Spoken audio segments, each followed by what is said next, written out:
오늘 시편 51편을 여러분에게 말씀을 드리려고 합니다.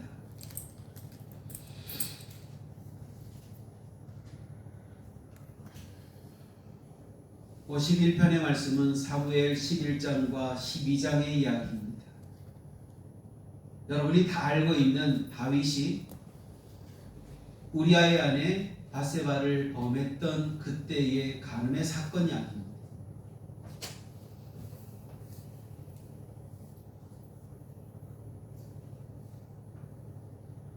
한 영혼과 한 사람의 죄가 얼마나 크고 강력하게 오는지 우리 시편 51편에 이곳에서 나와 있는 이 기도가 나올 수 있었던 것이 어디에서부터 시작이 되는가를 분명히 안다면 이것이 그렇게 쉬운 시편이 아닙니다.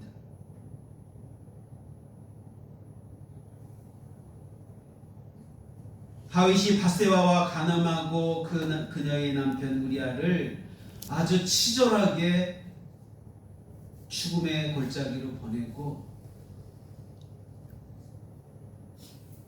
그랬을 때 아마 죄된 마음이 그에게 잔존되어 있을 것입니다.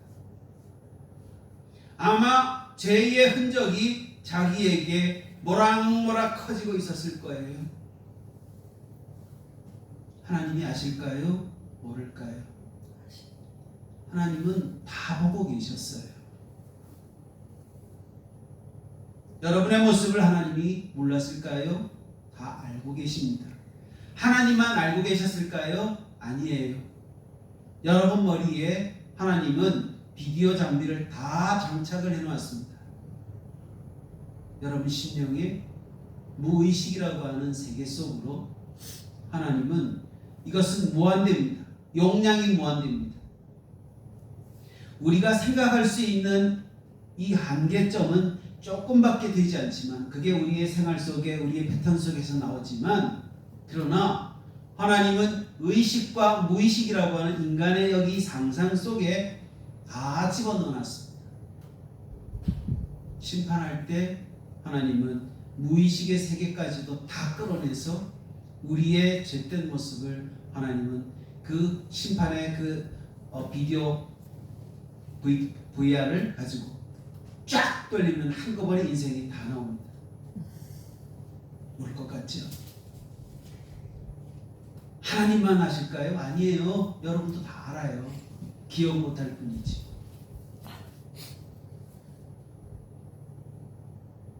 그런데요, 나만 알 줄 알았어요. 하나님과 나만 알 줄 알았어요. 누가 알더라고요? 나단 선지자가 알더라는 거예요. 하나님이 나단에게 이야기를 하는 겁니다. 그게 12장에 나와요. 사무엘하 12장에 나단이 다윗에게 이르되 당신이 그 사람이라. 당신이 그 사람이라. 그 이야기를 하기 전에 직접적으로 왕이기 때문에 그 얘기를 하지 않고 둘러서 얘기를 합니다. 그 이야기가 1절부터 나오는데 한 성읍에 두 사람이 있었습니다. 한 사람은 부하고 한 사람은 가난합니다. 그 부한 사람은 양과 소가 힘이 많았습니다. 가난한 사람은 아무것도 없고 자기가 사서 기르는 작은 암양 새끼 한 마리뿐이라. 그 암양 새끼는 그와 그의 자식과 함께 자라며 그가 먹을 것을 먹으며 그의 잔으로 마시며 그의 품에 누움으로 그에게는 딸처럼 되었대요.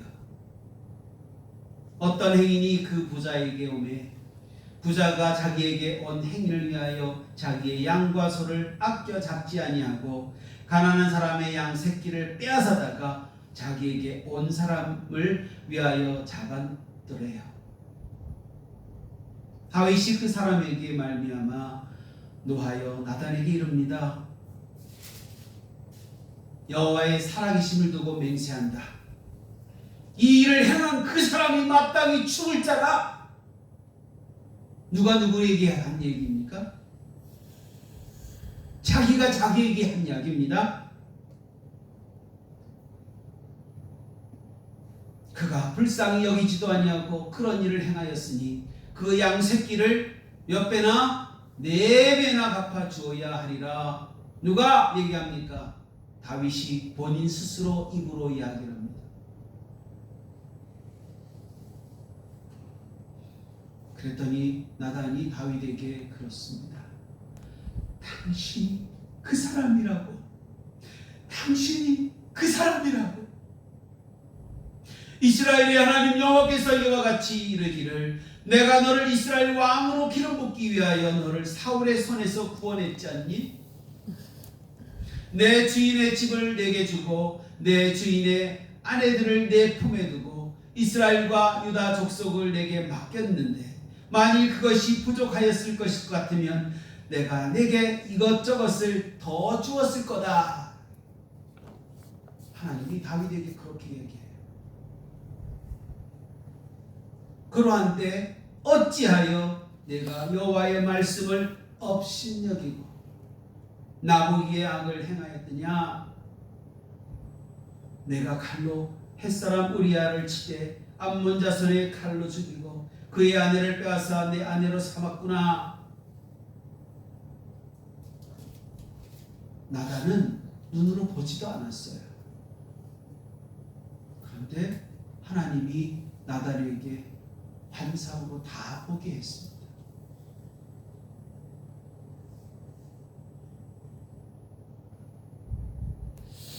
사랑하는 성도 여러분, 이 땅에서 사는 동안 불교에서 이런 용어가 있죠. 인과응보라고. 내 죄의 모든 흔적은 반드시 갚아야 됩니다. 기독교는 안 그럴 것 같죠? 다 갚아야 돼요. 다윗이 어떻게 갚았는지, 그 하나님이 우리에게 어떻게 죄의 대가를 청산하게 만드시는지 한번 보실래요? 보면 10절에 칼이 내 집에서 영원토록 떠나지 아니한다. 저주가 내립니다. 저주가 내립니다. 내가 너와 내 집에 재앙을 일으키고 내가 내 눈앞에서 내 아내를 빼앗아 내 이웃에게 주리니 그 사람들이 내 아내들과 더불어 백주에 동침한다. 하나님은 다윗에게 아내를 여러 명 주었습니다. 그죠? 여러 명 주었습니다. 너는 은밀히 행하였으나 나는 온 이스라엘 앞에서 백주의 이 일을 행하리라.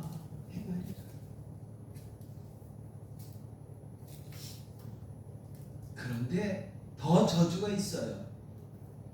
나단이 다윗에게 이야기합니다. 당신의 죄를 하나님은 사하셨는데요, 당신은 죽지 아니하려니와 이 일로 말미암아 여호와의 원수가 크게 비방할 거리를 얻게 되었고 당신이 낳은 아들 밧세바의 아들이 죽을 겁니다. 저주 중에 최고의 저주를 내렸습니다.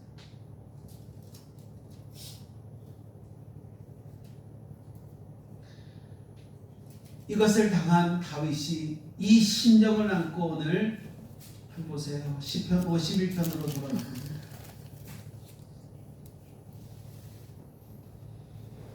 1절에 뭐라고 했습니까?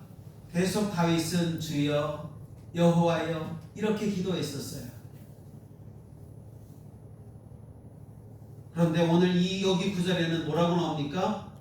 하나님이요. 이 하나님은 원어에 보면 엘로힘입니다. 전능하신 하나님, 힘이 센 파워의 하나님, 무서운 하나님, 심판의 하나님.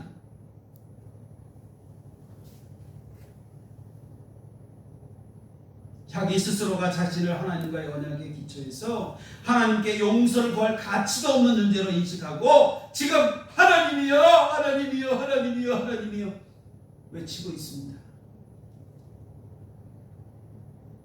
그러면서 가능하시면, 여기는 글자가 안 나와요. 그런 글자가 나오지 않아요. 그죠? 가능하시면 주의 많은 긍휼을 따라 내 죄악을 제발 좀 지워주세요. 여러분 이렇게 기도해 보신 적 있으신가요?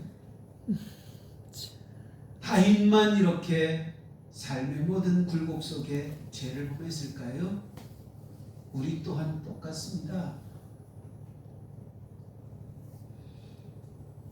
그러면서 나의 죄악을 맑게 쓰시며 나의 죄를 깨끗이 씻어달라고 기도합니다. 물은 나는 내 죄가를 압니다. 내 죄가 항상 내 앞에 있습니다. 왜요? 저주가 그걸 눈앞에서 계속 기억나도록 하잖아요. 큰아들 압살롬이 어떻게 합니까? 왕의 자리를 뺏어버리잖아요. 그래서 아들에게 쫓겨다니잖아요. 그리고 아내를 그냥 어떻게 합니까? 자기의 백성들이 백조되나 아내를 가늠을 하잖아요. 동침을 하죠.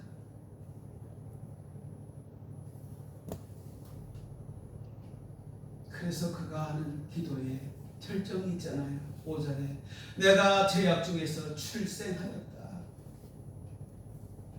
내가 죄악 중에서 출생합니다. 나는 죄인입니다. 나는 죄인입니다. 나는 용서받을 수 없는 죄인입니다. 이스라엘의 모든 언어 속에, 이스라엘의 모든 삶 속에 죄의 모든 것은 하나님으로부터 용서 못 받는다고 하는 사실을 간접적으로 이야기하고 있습니다. 그들은 아는 단어이지만 우리는 언어가 달라서 이것을 모릅니다. 수올로가 있는 그런 백성이라고 지금 다윗 스스로 자기 스스로가 이야기를 하고 있습니다. 나는 지옥에 갈 백성이야. 나는 저주받은 인생이야.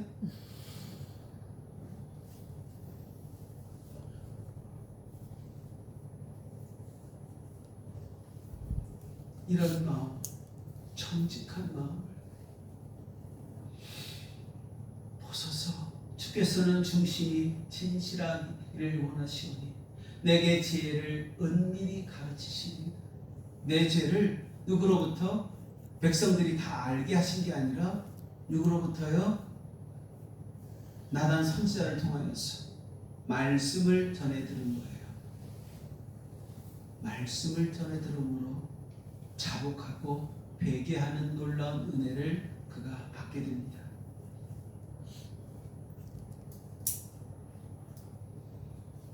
여러분 다 아시는 말씀이 있어요. 로마서 12장 1절에 보면 그러므로 형제들아 내가 하나님의 모든 자비하심으로 너희를 권하노니 너희 몸을 하나님이 기뻐하시는 거룩한 산제물로 드리라. 이는 너희가 드릴 영적 예배니라. 여러분 예배를 어떻게 드리시나요? 여러분의 몸을 하나님 앞에 제물로 드려야 돼요. 그래도 용서받을까 말까 해요.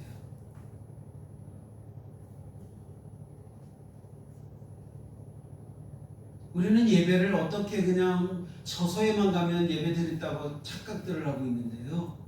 아닙니다. 하나님은요 진실함으로 드려야 돼요.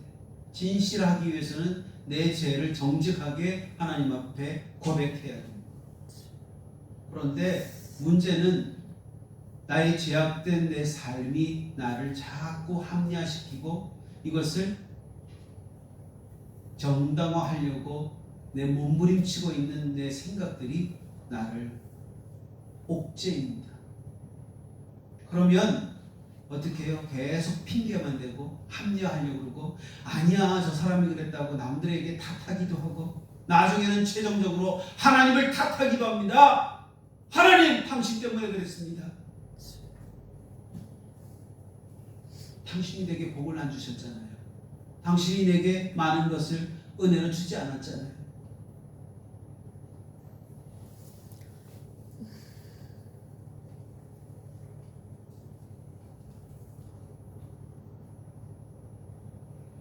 이런 고백을 한 사람 여러분 기억나십니까? 사도 바울 선생. 자기는 팔싹동 일어났다고 했잖아요. 그죠? 똑같은 고백이에요. 다만 그런 인간의 모습으로 정상적으로 10달 뱃속에 있다가 나온 게 아니라 나는 8달 만에 나왔다. 그게 고린도전서 15장에 나오는 얘기예요. 내가 죄악 중에서 출생하였으니 어머니가 죄 중에서 나를 잉태하였습니다.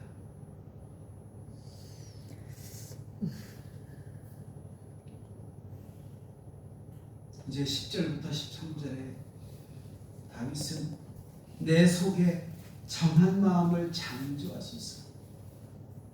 창조라고 하는 것은 원어의 발하라고 하는 뜻입니다. 죄로 깨진 마음을 수선하는 게 아니에요. 수선하는 게 아니에요. 완전히 갈아엎어야 돼. 완전히 그냥 딴 인생 딴 걸로 바꿔야 되는 게 거듭남입니다. 요한복음 3장 3절에 무슨 말씀이 있습니까? 예수께서 대답하여 이르시되 진실로 진실로 내게 이르노니 사람이 거듭나지 아니하면 하나님의 나라를 볼 수 없느니라. 하나님 나라는 뭘까요? 주님을 볼 수 없어요. 주님을 볼 수가 없어요. 여러분, 말씀인데 이 말씀이 누구 얘기예요? 누구? 주님 얘기잖아요. 주님의 말씀을 볼 수도 있는 눈이 열리지 아니하면 이 말씀이 우리에게 해결이 되지 않습니다. 해석도 되지 않습니다. 알 수가 없습니다. 결론적으로 얘기하면 하나님을 만나지, 우리 주님을 만나지 아니하면 우리는 구원의 길로 갈 수도 없고, 로마서에서 뭐라고 합니까? 믿음은 뭐라고요? 말씀을 들음으로 난다고 했는데 말씀이 들리지가 않는데 어떻게 구원에 이릅니까? 여러분, 말씀이 이해가 되십니까 지금?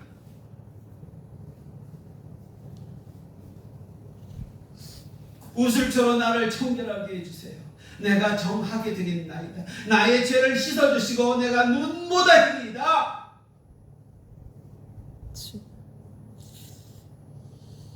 내게 즐겁고 기쁜 소리를 들려주시사 주께서 꺾으신 뼈들도 즐거워하게 하소서. 다윗이 뼈가 시린 거예요. 여러분 아시잖아요. 뼈가 시릴 만큼 지금 다윗은 회개하면서 아파하고 있어요. 통곡하며 제 속에서 지금 기도하는 거예요. 어떤 심정이냐면 이 다리 사이에 내 모가지를 거기다가 집어넣고 지금 하나님 앞에 회개하며 기도하는 모습이에요. 고개를 빳빳이 들고 하는 게 아니라 부끄러워서 쥐구멍에 들어갈 정도로 지금 그런 심정으로 하나님 앞에 회개 자복하고 있는 거예요. 이게 바로 얘기가 다른 게 뭐냐면 하나님이여 내 속에 정한 마음을 창조해 주세요. 나를 다 까집어서 다 없애주세요. 내 안에서 정직한 영을 새롭게 해주세요. 나를 주 앞에서 쫓아내지 마시고 주의 성령을 내게서 거두지 말아주세요.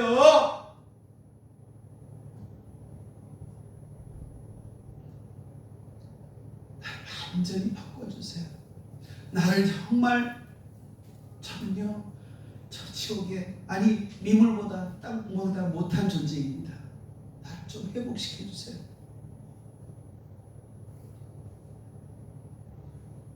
나를 주 앞에서 쫓아내지 마소서. 여러분 이런 기도를 해본 적 있나요? 이 나라의 민족을 어떻게 살려야 됩니까? 이 나라의 민족의 죄악 속에 있는, 그래서 매스미디어는 자꾸 귀신놀이를 하고 있는 이 나라를 어떻게 해야 됩니까? 로마서 12장 2절에는 너희는 이 세대를 본받지 말고 오직 마음을 새롭게 함으로 변화를 받아 하나님의 선하시고 기뻐하시고 온전한 뜻이 무엇인지 분별하도록 하라. 분별력이 어디에 있습니까? 새롭게 된 몸이 없는데, 새롭게 깨닫는 귀가 없고, 새로 된 마음이 없는데, 우리는 다 할 수 있다고 생각해요. 다 깨닫고 회개하는 영혼에게 주어지는 축복이 뭔지 아세요? 여러분 찬양을 하면서, 찬양이 예배라는 사실을 아시나요?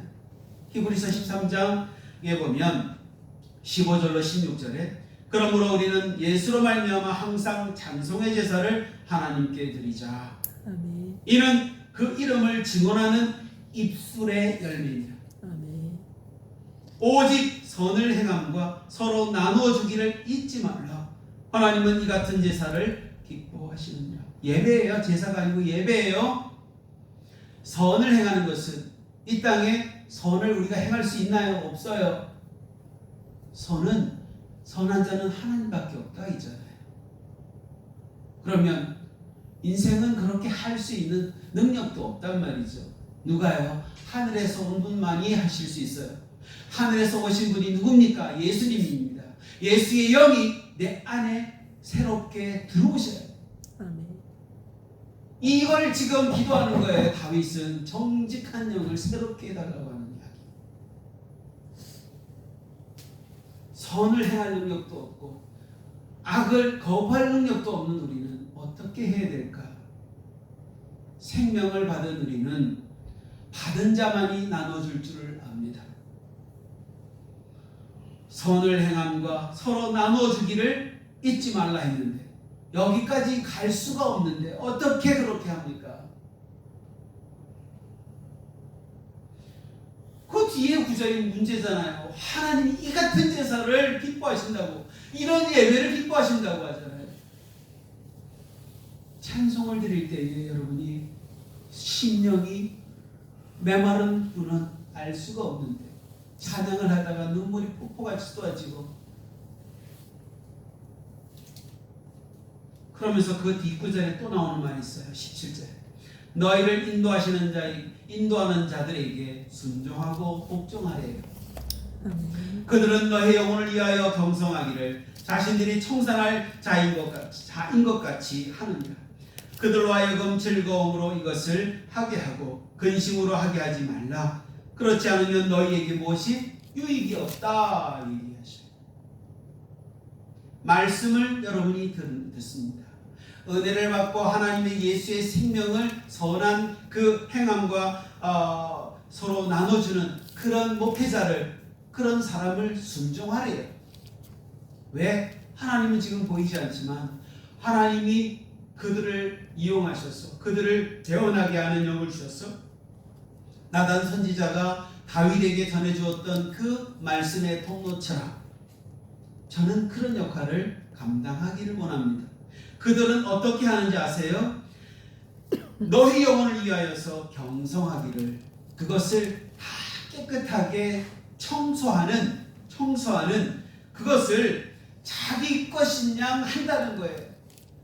자기 걸 가지고 남이 지은 죄를 깨끗하게 씻어내기 위해서 이것도 하고 저것도 하고 하나님 앞에 생명을 걸어서 그 생명을 살리려고 애쓰는 그런 사람,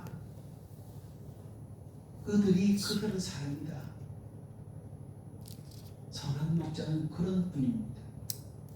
그분이 누굽니까? 바로 예수님이시잖아요.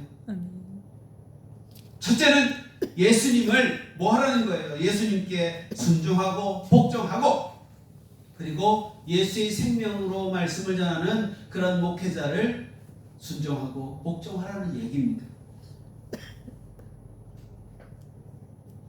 왜? 저는 항상 사역을 하고 말씀을 나누고 우리가 그렇게 할 때마다 한 영혼을 천하보다 귀하게 여기는 것은 제가 죽을 고비를 엄청나게 경험을 하고 그들이 가진 그 제약된 모든 것들을 다 청소하는 그 과정 속에서 내 것인 양 해왔기 때문입니다. 주님의 사역을 감당하고 그러기 위해서 몸부림치고 있는 지금의 현재 이 모습, 그렇게 하려고 애쓰다 보니 저는 이 손마디마다요 다 다른 사람들을 치료하고 회복할 때마다 저는 여기 마디마다 다 아파요. 지금 각자에게 있는 그 아픔을 저는 이 손가락에 그리고 온몸으로 다 봤습니다. 다윗이 지금 있는 그 죄의 모습은 누가 가져가신 거예요? 예수님이 십자가 지심으로 다 가져가셨어요. 그렇기 때문에 그가 구원받은 거였고 영원히 우리의 믿음의 선배가 되고 또 그 모습을 따라서 우리도 따라갈 수밖에 없는 우리지만, 그렇게 청소해주고 선한 길로 인도해주는 그래서 말씀을 받은 것을 나눠주고 내 생명을 나눠주는 거예요. 내 생명을 나눠주는 거라고요. 이게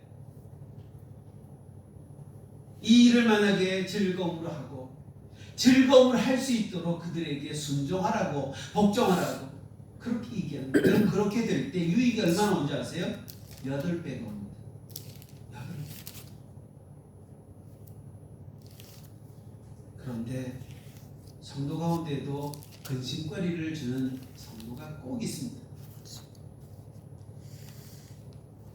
목회자는 어떻게 할까요? 그들의 생명을 걸고 기도하는데도 그들은 순종하지도 않고 복종하지도 않으면서 계속 목회자를 대항하면서 싸우고 대항하는 그 모습을 저는 많이 봤습니다.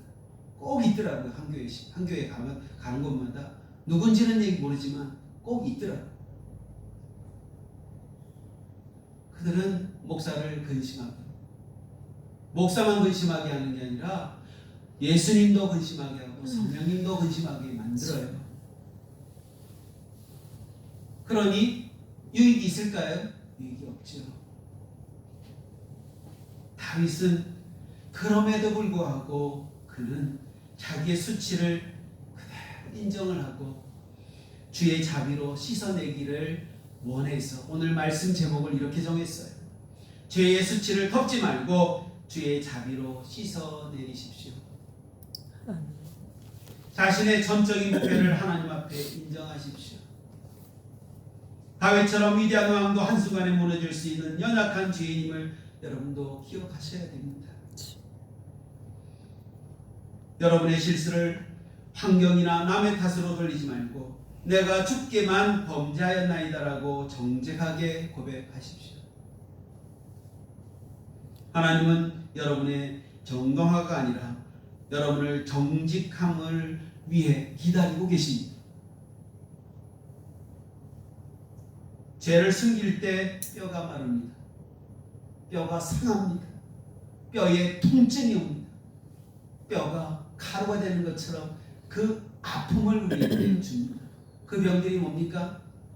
류마티스나 기타 이런 뼈에 관계되는 병들이 우리에게 오잖아요. 그 중에서도 또 어머니 쭉 쳐다와서 뼈가 자꾸 사가 들어가는 골고다증, 골다공증. 그렇지만 그 안에 뭐가 옵니까? 치유가 올 때 회복이 되고 채워지는 놀라운 역사가 우리에게 은혜로 주어질 줄 믿습니다. 두 번째로 정한 마음을 새롭게 창조하시는 하나님의 능력을 믿으십시오. 아멘. 죄를 지은 후에도 내가 다시는 안 그래야지 하는 결심만으로는 부족합니다. 그런다고 안 그래야 되는가요? 아니에요. 갈아엎고 뒤집어야 돼요. 뒤집어야 돼요. 여러분의 본성을 바꾸실 수 있는, 여기에 그랬죠? 창조의 하나님을 얘기하잖아요. 창조의 하나님. 여러분의 마음을 그분께 내어 맡기십시오. 그분은 우리를 치료하시고 회복시켜 주실 겁니다. 아멘.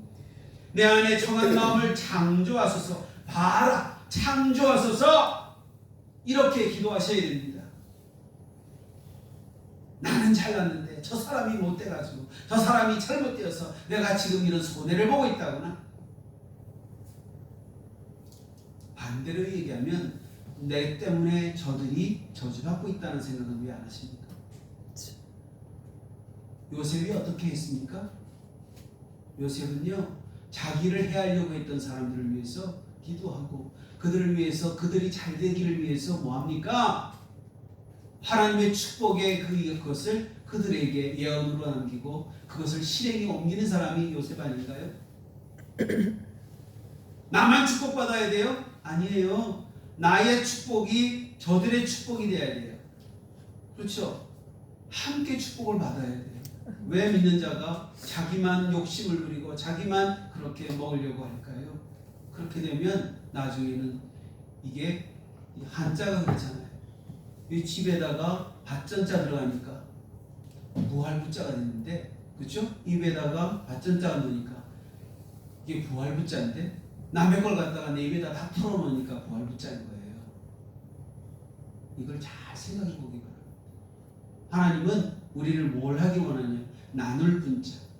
이렇게 해서 사람이 이렇게 해서 조개 패잖아. 이것을 다른 사람에게 나누어 주라는 거예요.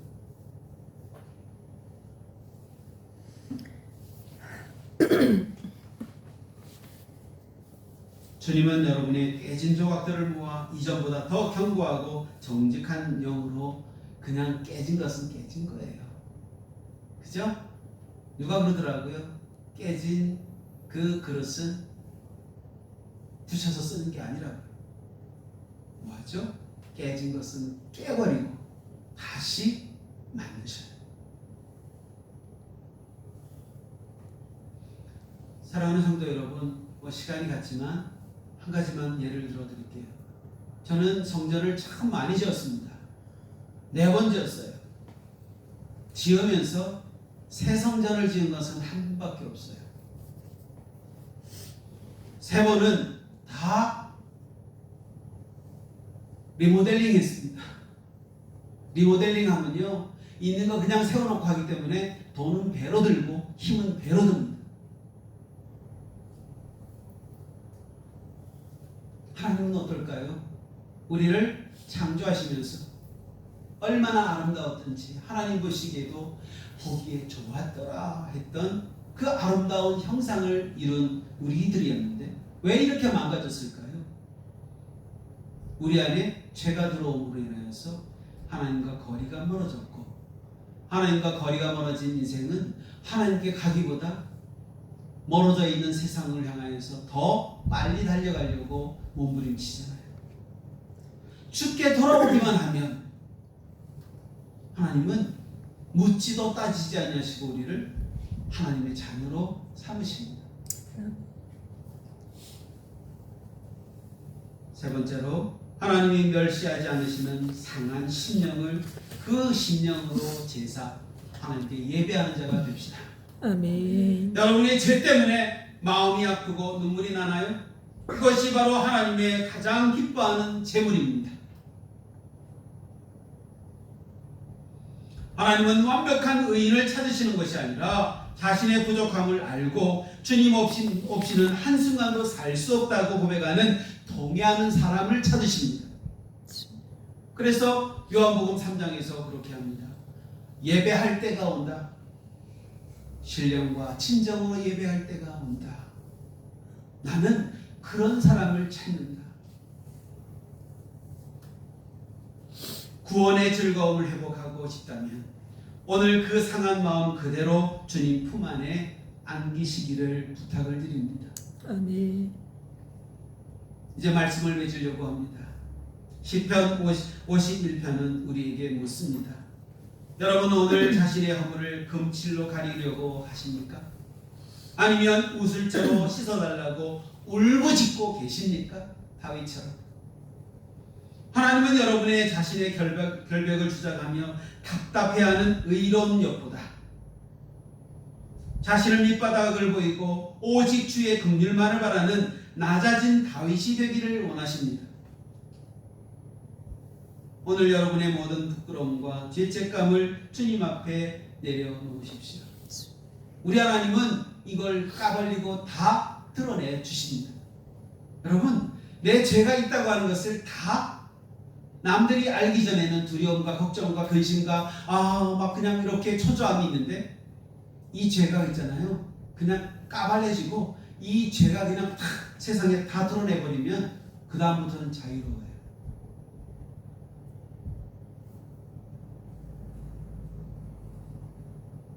적으로 분명히 경험했습니다. 하고 보니까요, 너무나 평안해요. 그것 때문에 누가 다시 묻지 않아요. 내 죄를 내가 인정했기 때문에. 그러나 그것으로 인하여서 또 부작용이 반드시 있지만 그럼에도 불구하고 죄의 대가는 치러야 됩니다. 이 땅에서 그거를 내가 손해본다 생각하지 마시고 그걸 통하여서 다른 이에게 이와 같은 것, 이런 문제가 있으니 이제는 이것을 온전히 주님 앞에 가서 청산하세요. 이렇게 얘기할 수 있다면 좋겠습니다. 주님께서 여러분의 눈보다 희게 씻어주실 그분, 여러분의 삶에 잃어버렸던 구원의 기쁨과 찬송을 가득 채워주시기를 원하는 저의 마음과 주님의 심정으로 예수님의 모든 것을 축복하고 기도합니다. 기도하겠습니다. 아버지, 예배를 드리는 목적이 그냥 하나님 앞에 야단 맞을까봐, 예배 드리지 않으면 안 될 것 같아서가 아니라 그분을 만나야 내가 산다고 하는 사실을 분명히 인지하고, 내 죄가 얼마나 주홍같이 이렇게 붉은 죄가 있을지라도 흰 눈과 같이 이렇게 깨끗하게 해주실 그 주님을 찾아 나올 때, 우리는 이 죄가 통해서 속까지 그 거리가 먼 것처럼 그렇게 멀게 해주시다고 하는 그 주님을 반영합니다. 찬양합니다. 주님께서 흘려주신 그 죄의 흔적을, 아버지, 우리는 그걸 통하여서 머리부터 발끝까지 예수의 보혈로 치유를 받았습니다. 아멘. 회복되었습니다. 아멘. 이것을 우리가 감당할 수 있는 믿음에까지 이르게 도와주소서. 아멘. 이것을 모르고 예배하는 자가 답답함과 괴로움과 짜증과 고통 속에 예배를 드릴 수밖에 없을 겁니다. 주님을 만나 주님과 함께할 때 그 순간은 왜 이렇게 나를 외면하실까, 나를 왜 이렇게 야단치실까 하고 그렇게 하겠지만, 그 징계가 나를 살린다고 하는 사실을 우리가 믿음으로 받아들이게 하옵소서. 그리할 때 천상의 모든 것들이 우리에게 선물로 주실 것을 기대하오니 다윗 같은 믿음을 우리에게 허락해 주시옵소서. 믿사옵고 감사하신 예수님의 이름으로 기도 올리옵나이다. 아멘. 아멘.